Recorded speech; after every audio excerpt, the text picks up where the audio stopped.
வெற்றி படிக்கட்டு நிகழ்ச்சிக்கு உங்களை வரவேற்கிறோம். வழங்குவதற்காக சுதர்ஷனா. நேற்று நாம 10ஆம் வகுப்பு ஆங்கில பாடம் குறித்து பார்த்தோம். இன்னைக்கு நாம 10ஆம் வகுப்பு மொழி பாடம் குறித்து பார்க்க போறோம். தமிழ் முதல் மற்றும் 2ஆம் தாள் குறித்து பார்க்க போறோம். ஆலோசனைகளை வழங்குவதற்காக 2 தமிழ் ஆசிரியர்கள் இங்கே நம்முடன் இணைந்திருக்கிறார்கள். முதுகலை தமிழ் ஆசிரியர்கள் திரு தமிழ் தம்பி மற்றும் திருச்செல்வி சிங்காரவேலு அவர்கள் ஆசிரியர்களை நிகழ்ச்சிக்கு வரவேற்கலாம். இருவருக்கும் வணக்கம்.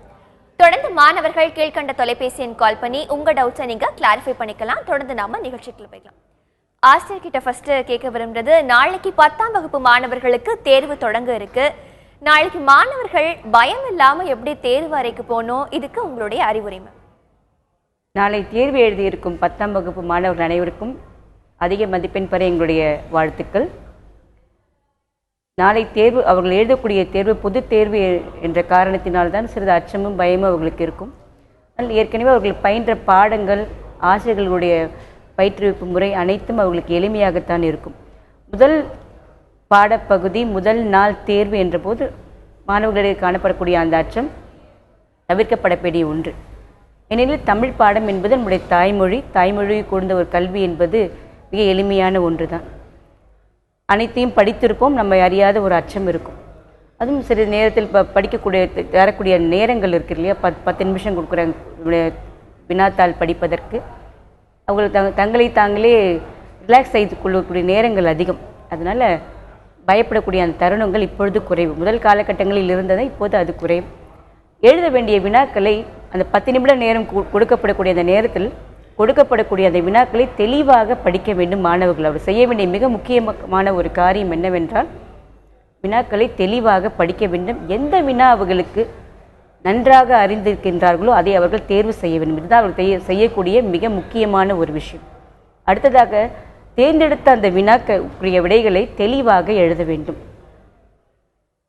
கையெழுத்து, தமிழ் மொழி பாடம் என்றால் கையெழுத்து மிக ஒரு முக்கியமான ஒரு விஷயம். எழுதக்கூடிய இந்த கையெழுத்து தெளிவாக இருக்க வேண்டும். விடை குறிப்புகள் மட்டும் இருந்தால் போதுமானது. மிக நீளமான விடைகள் தேவை என்பது அவசியமே இல்லை. பாடத்தை பொறுத்த வரைக்கும் கையெழுத்துன்றது ரொம்ப முக்கியம் சொல்லிருந்தீங்க. நம்ம தொடர்ந்து பேசலாமா? தொலைபேசி வாயிலாக சென்னையில இருந்து நந்தினி வணக்கம். உங்க கேள்வி என்ன நந்தினி? Good afternoon. சொல்லுங்க நந்தினி. புக் இன்சைட்ல இருந்து 1 மார்க் எவ்வளவு கேட்பாங்க அப்படின்னு சொல்லிட்டு கேக்குறேன் சார். அவங்க புக் இன்சைட், புக் உள்ள இருந்து எவ்வளவு 1 மதிப்பெண் வினாக்கள் கேட்பாங்கன்னு கேக்குறாங்க. அதாவது 1 மதிப்பெண் வினா உரிய விடையை தேர்ந்தெடுத்து எழுதுக ஒரு 6 மதிப்பெண் வரும். தமிழ் முதல் தாள்ல கோடிட்ட இடத்தை நிரப்புக அது ஒரு 6 மதிப்பெண் வரும். பொறுத்துக 4 மதிப்பெண் வரும். விடைக்கேற்ற வினா அமைக்க அது ஒரு 4 மதிப்பெண் வரும். இது நமக்கு வெளிப்படையா தேர்ற ஒரு மதிப்பான வினா. அடுத்து பார்த்தீங்கன்னா ஒரு பாடலை கொடுத்துவிட்டு அந்த பாடலுக்கு கீழ் 5 வினாக்கள் கேட்டிருப்பாங்க. இப்போ மீனோக்கும் நீள்வயல் சூழ் வித்துவ கோட்டமா என தொடங்கும் அந்த பாடல். இந்த பாடல் இடம்பெற்ற நூல் எது என்று அந்த நூலின் பெயரை கேட்பாங்க. இந்த பாடல் இயற்றிய ஆசிரியர் யார் அப்படி என்று ஒரு 5 வினாக்கள் கேட்பாங்க. அதுவும் 1 மதிப்பெண் வினாக்களோடு சேரக்கூடிய கேட்கப்பட வாய்ப்பு இருக்கு. அடுத்தது பார்த்தீங்கன்னா அடுத்தது ஒரு பத்தி கொடுத்துட்டு அந்த பத்திக்கும் கீழே 5 கேள்வி கேட்பாங்க. அந்த 5 கேள்வியும் அந்த பத்தியில தான் இருக்கும். அப்போ பார்த்தீங்கன்னா கிட்டத்தட்ட 1 மதிப்பெண் வினாவே உங்களுக்கு இதுல ஒரு 20, 30, 35 வினாக்கள் 1 மதிப்பெண் வினாவே இருக்கு. சில குறு வினாக்கள்லே இப்போ நந்தி கலம்பகம் யார் மீது பாடப்பட்டது, ஒரே பதில் தான். அதாவது இத மாதிரி ஒரு 30 கேள்வி இருக்கு. 1 மதிப்பெண்ணே ஒரு 30 கேள்வி இருக்கு. ஓகே, நம்ம தொடர்ந்து பேசலாம் சார். அடுத்ததாக தொலைபேசி வாயிலாக ஸ்வேதா வணக்கம். உங்க கேள்வி என்ன ஸ்வேதா? மேம், இப்ப ப்ளூ பிரிண்ட் படி வருமா தமிழ்? ஓகே மேம், அவங்க ப்ளூ பிரிண்ட் படி தான் கேள்விகள் கேட்கப்படுமான்னு கேக்குறாங்க. ப்ளூ பிரிண்ட் முறைப்படி தான் கேள்விகள் கேட்கப்படுகின்றன. அதுல எந்த ஒரு ஐயமும் இல்லை. ஓகே சார், அடுத்ததாக பாத்தீங்கன்னா தமிழ் பாடத்தை பொறுத்த வரைக்கும் பிழைகள்ன்றது தவிர்க்க முடியாத ஒன்றா இருக்கு. மாணவர்கள் அந்த பிழைகளை தவிர்க்கிறதுக்காக என்ன செய்யணும்? முதல்ல அவங்க படிச்சுட்டு எழுதி பார்க்கணும். ஒரு தடவை எழுதி பார்ப்பது 10 தடவை படிப்பதற்கு சமமானது. படித்த பிறகுதான் உடனே எழுதி பார்த்துட்டா உங்களுக்கு அந்த பிழை வர்றதுக்கு வாய்ப்பு இல்லை. இன்னொன்று, ஒரு வாக்கியத்தை மிக சரியாக எழுத பழகணும். இப்போ பாரதியார் வீட்டுக்கு சென்றார் அப்படின்னா அதை பாரதியாருங்கிறத பாரதி யார் வீட்டுக்கு சென்றார்னு எழுதிடக்கூடாது. அப்போது ஒரு பதிலை கேள்வி ஆகிடும். அப்போது அவங்க கவனமாக பார்க்க வேண்டியது பிழை இல்லாமல் எழுதுறது ஒன்று, வாக்கியத்தையே அவங்க தெரிஞ்ச பதிலையே பிழையாக எழுதுறது ஒன்று இருக்குது. அது மாதிரி நிறைய மாணவர்கள் நாங்கள் கரெக்ஷன் பண்ணுற போகிற இடத்துல நாங்கள் பார்க்குறோம். அதனால் அவங்க படிக்கிற அந்த விஷயத்தை, படிக்கிற அந்த வினாக்களை, விடைகளை உடனடியாக எழுதி பார்த்தல் வேண்டும். அப்படி பார்த்தாலே அவங்க அவனுடைய பிழையை குறைச்சிக்கிற வாய்ப்பு நிறைய இருக்கு. அவங்களே எழுதி பார்த்துட்டு அவங்களே அது மீண்டும் திருத்தும் பொழுது அவங்களுக்கு அந்த பிழை அவங்களே உள் உணர்வோடு உணர்ந்து கொண்டு திருத்திக் கொள்வதற்கு வாய்ப்பு அதிகமாக இருக்கு. Okay sir. அடுத்ததாக 10ஆம் வகுப்பு மாணவி ஒருவர் தமிழ் முதல் தாள் கூட தன்னுடைய கேள்வியை கேட்கிறார். அவர் என்ன கேட்கிறான்னு பார்க்கலாம். நல்லா படிச்சிருக்கோம், ப்ரிப்பேர் ஆகிருக்கோம். இருந்தாலும் தமிழ் சப்ஜெக்ட்டுங்கும் போது கொஞ்சம் இதாக இருக்குது. ஏன்னா அது இலக்கணம் வரனால ரொம்ப கஷ்டமாக இருக்குது. மிஸ்ஸு சார் எல்லாமே சாயந்தரம் 5 மணி வரைக்கும் கோச்சிங் வச்சு ரொம்ப கடுமையான முயற்சி எங்களுக்காக பாடுபட்டுட்டு தான் இருக்காங்க. இருந்தாலும் நாங்கள் முயற்சி எடுக்கோம். இலக்கணத்துலேருந்து கொஞ்சம் கஷ்டமான பாவகைகள் இந்த கொஸ்டின்லேருந்து கேட்காம எங்களுக்கு ஈஸியான கொஸ்டின் கேட்டால் இன்னும் கொஞ்சம் நாங்கள் சந்தோஷப்படுவோம். மேம், அந்த மாணவி சொல்லும் பொழுது எல்லாம் படிச்சிரும், ஆனால் இலக்கண பகுதி எனக்கு கடினமாக இருக்குன்னு சொல்கிறாங்க. அவங்க எப்படி படித்தா இலக்கண பகுதியில் முழு மதிப்பெண் வாங்க? இலக்கண பகுதி அடிப்படை தெரியாமல் படித்தால் மட்டுமே கடினம். அடிப்படை தெரிந்தால் மிக மிக எளிமையான பகுதி என்றால் இலக்கணம் மட்டும்தான். இந்த மாணவி குறிப்பிட்டது போன்று பாணயம் என்ற ஒரு பிரிவை பற்றி கூறினார். பாணயத்துக்கு நம்முடைய 2ஆம் தாளில் 5 மதிப்பெண்கள் வழங்கப்படுகின்றன. ஒரு குறிப்பிட்ட பாடல் வரிகள் 6 வரிகள் அல்லது 8 வரிகள் அடங்கிய பாடலை கொடுத்து இதில் வரக்கூடிய அந்த பயின்று வந்துள்ள நயங்கள் 5 எழுது அப்படின்ற ஒரு வினா ஒன்று இருக்கின்றது. முதல்ல அந்த பாடலை இந்த மாணவியானவள் 3, 4, 5 முறை படிக்க வேண்டும். படித்தால் அந்த பாடல் எதை பற்றியது, மொழியை பற்றியதா, மொழியின் சிறப்பா, நாட்டை பற்றியதா போன்ற கருத்துக்களை அறிய முடியும். 1 அல்லது 3 முறை படிக்க வேண்டும். முதல் முறை புரிந்தும் புரியாமலும், 2ஆம் முறை சற்று புரிந்தும், 3ஆவது தெளிவாக புரியும். அந்த எதை பற்றிய பாடல் என்று நன்கு அறிந்த பின்னர் அந்த பாடலுக்குரிய தலைப்பை முதலில் தேர்ந்தெடுக்கின்றாள் மாணவி. அதற்கு முன்னர் இந்த பாடலுக்கு முன்னுரை எழுத வேண்டிய ஒரு கட்டாயம். இதில் ஒரு 5 பக்க தலைப்புகள் நாம் எழுத வேண்டும். மிக மிக எளிமை.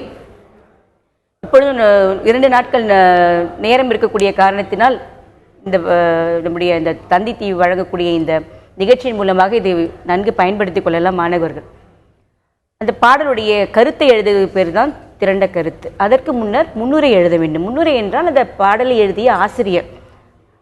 10ஆம் வகுப்பு மாணவர்களை பொறுத்தவரை பாரதிதாசன் பாடல்கள் தான் மிக அதிகமாக அவர்களுக்கு வழங்கப்படுகின்றன. அவர்களுடைய பாடப்பகுதியிலே வருவதன் காரணமாக பாரதியார் பிறந்த ஊர், அவருடைய பெற்றோர் பெயர், எழுதிய நூல்கள், அதே போன்று பாரதிதாசனை பற்றிய விஷயங்கள் அவர்கள் ஏற்கனவே அறிந்த விஷயங்கள், இவற்றை முன்னுரையில் எழுதி அவர் எழுதிய பாடலின் பாணயத்தை காண்போம் என்று எழுதிவிட்டு அடுத்த பக்க தலைப்பாக அவர்கள் அந்த பாடலுக்குரிய தலைப்பை தரலாம். 3ஆவதாக பாடலின் கருத்து, அதை நாம் திரண்ட கருத்து என்று கூறுகின்றோம். வரி வரியாக பாடலை பறித்து அதனுடைய பொருளை உணர்ந்து அதுக்கு எழுதக்கூடிய அந்த முறை திரண்ட கருத்து. 3 எழுதியாகிவிட்டது. 4ஆவதாக தொடைநயம் என்று கூறுகின்றோம். தொடைநயம் என்றால் அது 4 வருகின்றது. எதுகை, மோனை, ஏய்பு மற்றும் முரண். இந்த எதுகை மாணவர்களுக்கு மிக தெளிவாக ஆசிரியர்களால் கற்பிக்கப்பட்ட ஒன்றுதான். இதுக்கு முதல் எதுகை என்று எழுதும்பொழுது அது எதுகை என்பதன் இலக்கணத்தை எழுத வேண்டியது மிக முக்கியமான ஒன்று. எதுகை என்றால் ஒரு பாடலில் சீரிலோ அல்லது அடியிலோ 2ஆம் எழுத்து ஒன்றி வருவது எதுகை எனப்படும். இன்னைக்கு நாம 10ஆம் வகுப்பு தமிழ் பாடம் குறித்து பார்த்துட்டே வரும். முதலாவதாக தொலைபேசி வாயிலாக இணைகிறார் திருச்சியிலிருந்து சந்தோஷ். சந்தோஷ் வணக்கம். உங்க கேள்வி என்ன சந்தோஷ்? ஹலோ மேடம், வணக்கம். சொல்லுங்க சந்தோஷ். ஹலோ மேடம், இந்த சிறுவினா நெடியனா பேரா எழுத விட்டுறா இல்ல பாயிண்ட் பண்ணி எழுத விட்டுறா மேடம்? ஓகே மேம், அவர் சிறுவினா நடுவினா பேராகிராஃபா எழுதுமா பாயிண்டா எழுதுமான்னு கேட்குறேன். சிறுவினாவாகட்டும் நெடுவினாவாகட்டும் அந்த குறிப்புகளாக, விடை குறிப்புகளாக, பாயிண்ட்ஸ் அதை குறிப்புகளாக எழுதினால் நல்லது. அது இந்த உங்களுடைய விடைத்தாளை திருத்தக்கூடியவர்களுக்கு விடை குறிப்புகள் தான் அளிக்கப்படும். அது விடை குறிப்புகள் உங்களுடைய விடையில் இருந்தால் அதுக்குரிய ஏற்புடைய மதிப்பெண்களை நீங்கள் எளிதாக பெற அது வாய்ப்பளிக்கும். அதிகமாக எழுதுவதன் மூலமாக அதிகமாக மதிப்பெண்களை அளிப்பார்கள் என்ற எண்ணம் மிக மிக தவறு. ஏற்புடைய அந்த விடை குறிப்புகள் இருந்தால் உங்களுடைய விடைகள் முழு மதிப்பெண்களுக்கு ஏற்புடையதாகிவிடும். ஓகே. அடுத்ததாக சென்ற வருடம் ஸ்டேட் செகண்ட் வாங்கின ஐஸ்வர்யா என்ற மாணவி சக மாணவர்களுக்கு தேர்வை எப்படி எதிர்கொள்ளணும், எப்படி தேர்வுக்கு ப்ரிப்பேர் ஆகணும் அப்படின்னு சொல்றாங்க. அவங்க என்ன சொல்றாங்கன்னு பார்க்கலாம். நான் போன டைம் 10th வந்து ஸ்டேட் செகண்ட் எடுத்திருக்கேன். இப்போ எழுத போகிற 10th ஸ்டூடெண்ட்ஸ்க்கு என்னோட அட்வைஸ் என்னென்னா, லாங்குவேஜ் அப்படின்னா நீங்கள் நிறைய ப்ராக்டிஸ் பண்ணணும். அப்போ தான் ஸ்பெல்லிங் மிஸ்டேக்ஸ் வந்து உங்களால் அவாய்ட் பண்ண முடியும். இங்கிலீஷ் பொறுத்த வரைக்கும் நிறைய கைட்ஸ் ரெஃபர் பண்ணணும். அப்போ நிறைய எக்ஸாம்பிள்ஸை நீங்கள் பார்க்கும்போது உங்களுக்கு நிறைய ஐடியா கிடைக்கும். மேத்ஸ் வந்து சொல்லவே தேவையில்லை, நிறைய ப்ராக்டிஸ் மட்டும்தான் பண்ணிகிட்டே இருக்கணும். ஓடி வந்து நிறைய க்ரியேட்டிவ் ஓட்டிஸ் பார்க்கணும். சயின்ஸ் வந்து இன்டீரியராக நிறைய க்ரோத் த்ரூ பண்ணால் தான் ஓடி எல்லாம் வந்து ஆன்சர் பண்ண முடியும். 3 மார்க்ஸ் எல்லாமே நிறைய புக் பேக்கில் வந்து தரவாக இருக்கணும். இன்டீரியருக்கு நிறைய இம்பார்ட்டன்ஸ் கொடுக்கணும். சோஷியல் வந்து மேக்ஸிமம் நம்மளோட எக்ஸ்பெக்ட் பண்ண கொஸ்டின்ஸ் வரும். மேப்பு அதெல்லாம் ரொம்ப கேர்ஃபுல்லாக மார்க் பண்ணணும். இயர்ஸ் எல்லாம் கரெக்டாக இருக்கணும். டைம்லைன் சார்ட்லாம் நல்லா ப்ரெசென்ட் பண்ணணும். கண்டிப்பா ஐஸ்வர்யா, நீங்க சொன்ன விஷயங்கள் உங்க ஃப்ரெண்ட்ஸ்க்கு ரொம்பவே உதவியாக இருந்திருக்கும். அடுத்ததாக தொலைபேசி வாயிலாக மதுரையிலிருந்து ஆனந்த் வணக்கம். உங்க கேள்வி என்ன ஆனந்த்? செகண்ட் பேப்பர்ல வந்து பணம் போடுற சலான் கொடுத்தா அங்க வந்து காசோலை விவரம் அந்த பாக்ஸ் வந்து ஃபில் பண்ணணுமா? உங்க கேள்வியை மீண்டும் ஒரு முறை கேட்க முடியுமா? செகண்ட் பேப்பர்ல வந்து சலான் ஃபில் பண்றது கொடுத்தா காசோலை போடுறதுல வந்து ஃபில் பண்ணணுமான்னு கேட்டேன். ஓகே, அவர் வந்து செகண்ட் பேப்பர்ல அந்த சலான் ஃபில் பண்றது குறித்து கேட்கிறாரு. அது எப்படி ஃபில் பண்ணும், அதுக்கான ஜெனரலான இது சொல்லிடுங்க சார். இரண்டாம் தாளை பொறுத்தளவுக்கு அந்த படிவம் பூர்த்தி செய்வது புகைவண்டி முன்பதிவு ஒன்று வரும். அப்படி இல்லைன்னா வங்கியில் பணம் செலுத்துவது, வங்கியில் பணம் எடுப்பது இது வரும். அது நீங்கள் அந்த கேள்வியிலே இப்போ மணிமேகலை என்பவள் வங்கியில் பணம் செலுத்துகிறார், அவளுடைய கணக்கில் பணம் செலுத்துகிறார். நீங்கள் உங்களை மணிமேகலையாக நினைத்து கொண்டு அந்த பெயரில் பணம் செலுத்துங்கள் அப்படின்னு சொல்லுவாங்க. அப்படி சொன்னால் அந்த பெயர் என்ற இடத்தில் மணிமேகல்னு எழுதலாம். அப்படி எதுவுமே சொல்லாத ஒரு கேள்வி வருது, அந்த படிவத்தை பூர்த்தி செய்ய சொல்கிறாங்க அப்படின்னா, அந்த இடத்துல நீங்கள் கடிதத்துக்கு எப்படி நீங்கள் விடுனரில் ஆ ஆ இ இ போடுறீங்களோ அதே போல் அந்த இடத்துல ஆ ஆ ஆ போட்டு நீங்கள் அதை ஆரம்பிக்கணும். அடுத்தது பார்த்தீங்கன்னா, நீங்கள் அதிலே உங்களுடைய நிலையான வங்கி எண் கேட்டிருப்பாங்க. அந்த வங்கி எண்ணில் அந்த கட்டத்துக்கு உரிய 9 11 அந்த 10 அந்த நீங்கள் பூர்த்தி செய்யணும். அடுத்து நீங்கள் பார்த்தீங்கன்னா, இதுதான் முக்கியம், வங்கி கிளை அது என்ன எதனால் நீங்கள் போடலாம். சென்னை, மதுரை, சேலம், அந்த வங்கியுடைய பேர் நீங்கள் எழுதலாம். ஆனால் உங்களுடைய பேரை அதில் குறிப்பிடக்கூடாது. மணிமேகலையோ சுசீலாவோ ஏதோ ஒரு பேர் அவங்க கொடுத்துருந்தாங்கன்னா அந்த பேரை நீங்கள் குறிப்பிடலாம். இல்லைன்னா பேர் எந்த இடத்துலையுமே பேர் குறிப்பிடக்கூடாது. ஓகே, நம்ம தொடர்ந்து பேசலாம் சார். அடுத்ததாக தொலைபேசி வாயிலாக சென்னையிலிருந்து பிரியா வணக்கம். உங்க கேள்வி என்ன பிரியா? Hello ma'am. சொல்லுங்க பிரியா. மேம், தமிழ் 2ல பொறுத்த வரைக்கும் இங்கிலீஷ் வேர்ட்ஸ் வந்து நம்ம தமிழுக்கு மாற்ற வேண்டியது இருக்கும். அது நம்ம யூனிட்ல இருந்து படிச்சா போதுமா? அதே மாதிரி அணி எதெல்லாம் படிக்கிறது? அவங்க வந்து இங்கிலீஷ் டிரான்ஸ்லேஷன் வந்து அந்த யூனிட்ல இருக்கிறதே படிச்சா போதுமா? அது தவிர இன்னொரு கேள்வி கேட்குறாங்க, அணிகள்ல எதெல்லாம் படிக்கணும்னு கேட்குறாங்க. இந்த புத்தகத்தின் பின்பக்கத்தில் இருக்கக்கூடிய அந்த பயிற்சியில் இருந்தால் கொடுக்குறாங்க. நம்முடைய ஆங்கில மொழியாக்கம், அதாவது ஒரு 2-3 வரிகளுக்குரியது அதுவும் அதில் தான் கொடுக்குறாங்க. அப்படி இல்லைன்னா சிறிய பத்திகளும் உரைப்பகுதியும் அதில் இருந்தால் கொடுக்குறாங்க. அது புத்தகத்திலிருந்து படித்தாலே போதுமான ஒன்று. அணி என்று வரும்பொழுது முக்கியமாக 4 அணிகளை மாணவர்கள் கற்க வேண்டிய ஒரு சூழல். வஞ்ச புகழ்ச்சி அணி, அதிலே இருமுறை புகழ்வது போல் பழிப்பதும் பழிப்பது போல் புகழ்வதும். அதுக்கு 2 உதாரணங்கள் நாம் எழுதலாம். இதை ஒன்றை படித்தால் கூட மாணவர்களுடைய திறனை பொறுத்து உயர் மதிப்பெண் பெறக்கூடியவர்கள் அல்லது குறைந்த மதிப்பெண் அதுக்கேற்றவாறு 1ஐயோ அல்லது 2ஐயோ படித்து கொள்ளலாம். 2ஐயும் படித்து எழுதினால் அதுக்குரிய மதிப்பெண்கள் கிடைக்கும். அதே மாதிரி 2ஆவதாக படிக்கக்கூடியது சொற்பொருள் பின்வரு நிலை அணி. அவருடைய பொருள் செயல் வகை எனப்படக்கூடிய அந்த திருக்குறள் அதிகாரத்திலே அந்த பாடல் வருகின்றது. அது உதாரணத்திற்கு கொடுக்கப்பட்டிருக்கக்கூடிய திருக்குறளான தீயவை தீய பயத்தலால் அந்த பாடலையும் படித்து கொண்டால் அதுவும் மிக முக்கியமான ஒரு பகுதியாக இருக்கின்றது. இந்த அணி என்று வரும்போது 3 அணிகள் வருகின்றது. இந்த சொற்பொருள் சொல் பின்வரு நிலையணி, பொருள் பின்வரு நிலையணி, சொற்பொருள் பின்வரு நிலையணி. எந்த வினா கேட்கப்படுகின்றது என்பதை மாணவர்கள் கவனமாக பார்த்து எழுத வேண்டியது மிக மிக முக்கியம். இதற்கு அடுத்தபடியாக பிரிது மொழிதல் அணி, தற்குறிப்பு. 4 அணிகள் தான் தரக்கப்பட்டுள்ளது. 4 அணிகள் ஏதாவது 3ஐ படித்துக் கொண்டால் போதுமானது. நம்ம தொடர்ந்து பேசலாம் மேம். அடுத்ததாக சென்ற வருடம் ஸ்டேட் செகண்ட் வாங்கின காவ்ய பிரியா என்ற மாணவி மொழி பாடங்களுக்கு எப்படி தயாராகணும் அப்படின்னு சொல்றாங்க. அவங்க என்ன சொல்றாங்கன்னு பார்க்கலாம். 10th 498 எடுத்திருக்கேன். ஸ்டூடெண்ட்ஸ் இப்போ 10th எக்ஸாம் எழுத போகிறவங்க வந்து எக்ஸாம் நினச்சி பயப்பட வேணாம். எக்ஸாம் நினச்சி பயந்தாலே எல்லா ஆன்சரும் கண்டிப்பாக மறந்துடும். அதுக்கப்புறம் 10th பொறுத்த வரைக்கும் ஹேண்ட் ரைட்டிங் ரொம்ப முக்கியம். எல்லா சப்ஜெக்ட்லையுமே தமிழ் இங்கிலீஷில் சென்டம் இருக்கணும்னா ப்ரெசன்டேஷன் ப்ளஸ் ஹேண்ட் ரைட்டிங் இது ரெண்டும் இருந்தால் தான் சென்டம் எடுக்க முடியும். அது எடுத்தால் தான் ஸ்டேட் ரேங்க் வர முடியும். அதுக்கப்புறம் மேத்ஸ் வந்து டெய்லி ப்ராக்டிஸ் பண்ணால் தான் உங்களுக்கு எக்ஸாம் அப்போ எல்லாமே கரெக்டாக வரும். சயின்ஸ் வந்து டீச்சர்ஸ் நடத்தும் போது நல்லா கவனிக்கணும். அதுக்கப்புறம் இன்டீரியரும் படிக்கணும். சோஷியலு டீச்சர்ஸ் எப்படி சொல்கிறாங்களோ அது மாதிரி பண்ணணும். எல்லா சப்ஜெக்ட்டும் நீங்கள் ஈக்குவல் இம்பார்ட்டன்ஸ் கொடுத்தீங்கன்னா தான் 10th நல்லா மார்க் எடுக்க முடியும். அடுத்ததாக தொலைபேசி வாயிலாக சரண் வணக்கம். உங்க கேள்வி என்ன? சிறுவினா ப்ளூ பிரிண்ட் படிச்சா அட்டெண்ட் பண்ணிடலாமா? ஓகே மேம், சிறுவினா நடுவினா ப்ளூ பிரிண்ட் மட்டும் படிச்சா அட்டெண்ட் பண்ணிடலாமா? அது ப்ளூ பிரிண்ட் பிரகாரம் தான் வரும், அதனால படிச்சா போதும். நம்ம இப்போ சிறுவினா நடுவினான்னு வரும்பொழுது இந்த நெடுவினா எழுதும் போது மாணவர்கள் வந்து எத்தனை பக்கங்கள் எழுதணும், அது மட்டும் இல்லாம உட்தலைப்பு குறிப்பு சட்டகம் இதெல்லாம் போட்டு எழுதுவது பயனுள்ளதாக இருக்குமா, இல்ல அதுக்கு எக்ஸ்ட்ரா மார்க்ஸ் ஏதாவது அவார்ட் பண்ணுவோம்? எக்ஸ்ட்ரா மார்க்ஸ் அப்படின்னு கிடையாது, அது உபரி மதிப்பெண்கள்லாம் கொடுப்பது கிடையாது. அது ஏற்புடைய கருத்துக்கள் இருந்தால் போதும். கட்டுரை நெடுவினா என்று வரும்பொழுது அதில் குறிப்பு சட்டகம் என்பது எழுதப்பட வேண்டும். முக்கியமாக அதில் முன்னுரையிலிருந்து ஆரம்பித்து முடிவுரையில் முடிக்கப்பட வேண்டியது ஒரு சரியான கருத்து. திருக்குறள் என்று ஒன்று எடுத்துக்கொண்டோம் என்றால் அதில் ஒரு பொருள் பெரியாரை துணைக்கோடல் என்ற அதிகாரத்தை எடுத்துக்கொள்ளலாம். முதலில் நம்ம பெரியாரை துணைக்கோடல் அதன் பொருள் என்ன என்பது அதோடைய டெஃபினிஷன் ஏற்படும் இலக்கணத்தை நாம் முன்னுரை பெரியாரை துணைக்கோடல் இலக்கணம் அதை எழுதலாம். அடுத்ததாக பெரியாரை துணை கொள்வதன் சிறப்பு, நான்காவதாக பெரியாரை துணை கொள்வதன் பயன், பெரியாரை துணை கொள்ளாததால் ஏற்படக்கூடிய துன்பங்கள் அல்லது பின்விளைவுகள், முடிவுரை இதை எழுதினால் போதும். இந்த ஒவ்வொரு பக்க தலைப்புகளுக்கு கீழ் நம்முடைய கருத்துக்கள் ஏற்புடைய கருத்துக்களை எழுதும் பொழுது அதில் திருக்குறள் வரிகள் வந்தால் மிக ஏற்புடைய ஒன்றாகும்.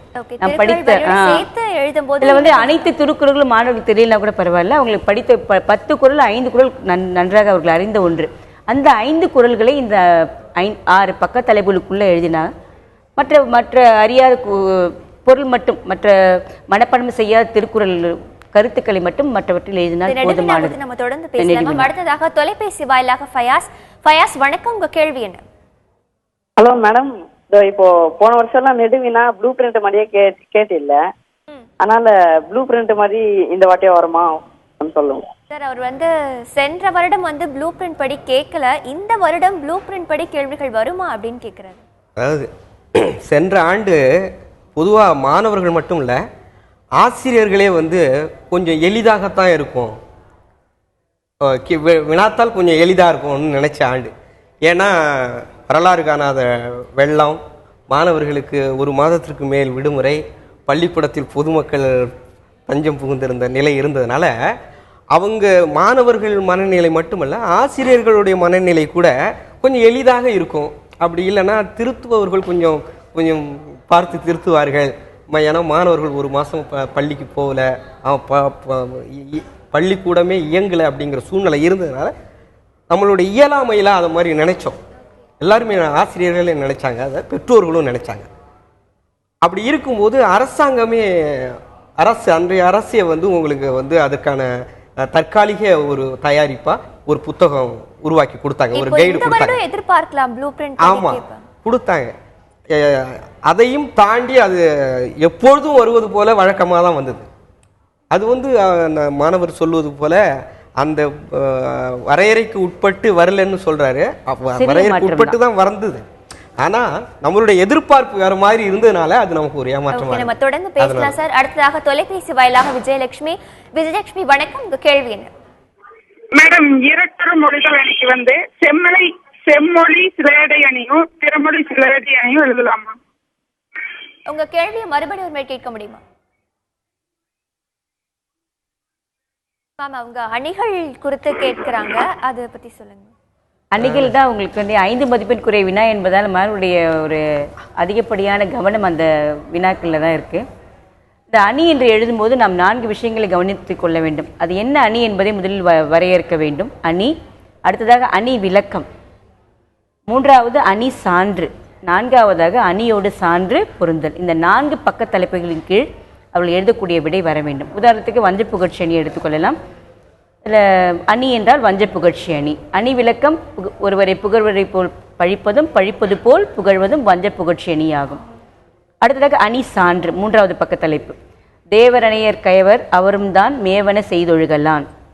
இது அணி சான்று. 4வதாக அணியோடு சான்று பொருந்துதல். தேவர்கள் கைவர்களுக்கு கைவர்கள் தேவர்களுக்கு நிகரானவர்கள். அதாவது தேவர்கள் வந்து தங்களுடைய மனம் போன போக்கில் செயலை செய்யக்கூடியவர்கள். அதே போன்று கைவர்களும் அத்தகைய ஒரு செயல்களை மனம் போன போக்கில் தீய செயல்களை செய்வார்கள். முதல்ல தேவர்களோடு ஒப்பிட்டு அவர்களை புகழ்ந்திருக்காங்க. ஆனா அதை என்ன, தேவர்கள் என்பவர் வேறு கைவர்கள் என்பது வேறு வேறுபடுத்தியும் காமிச்சிருக்காங்க. பழித்தும் இருக்கின்றார்கள்.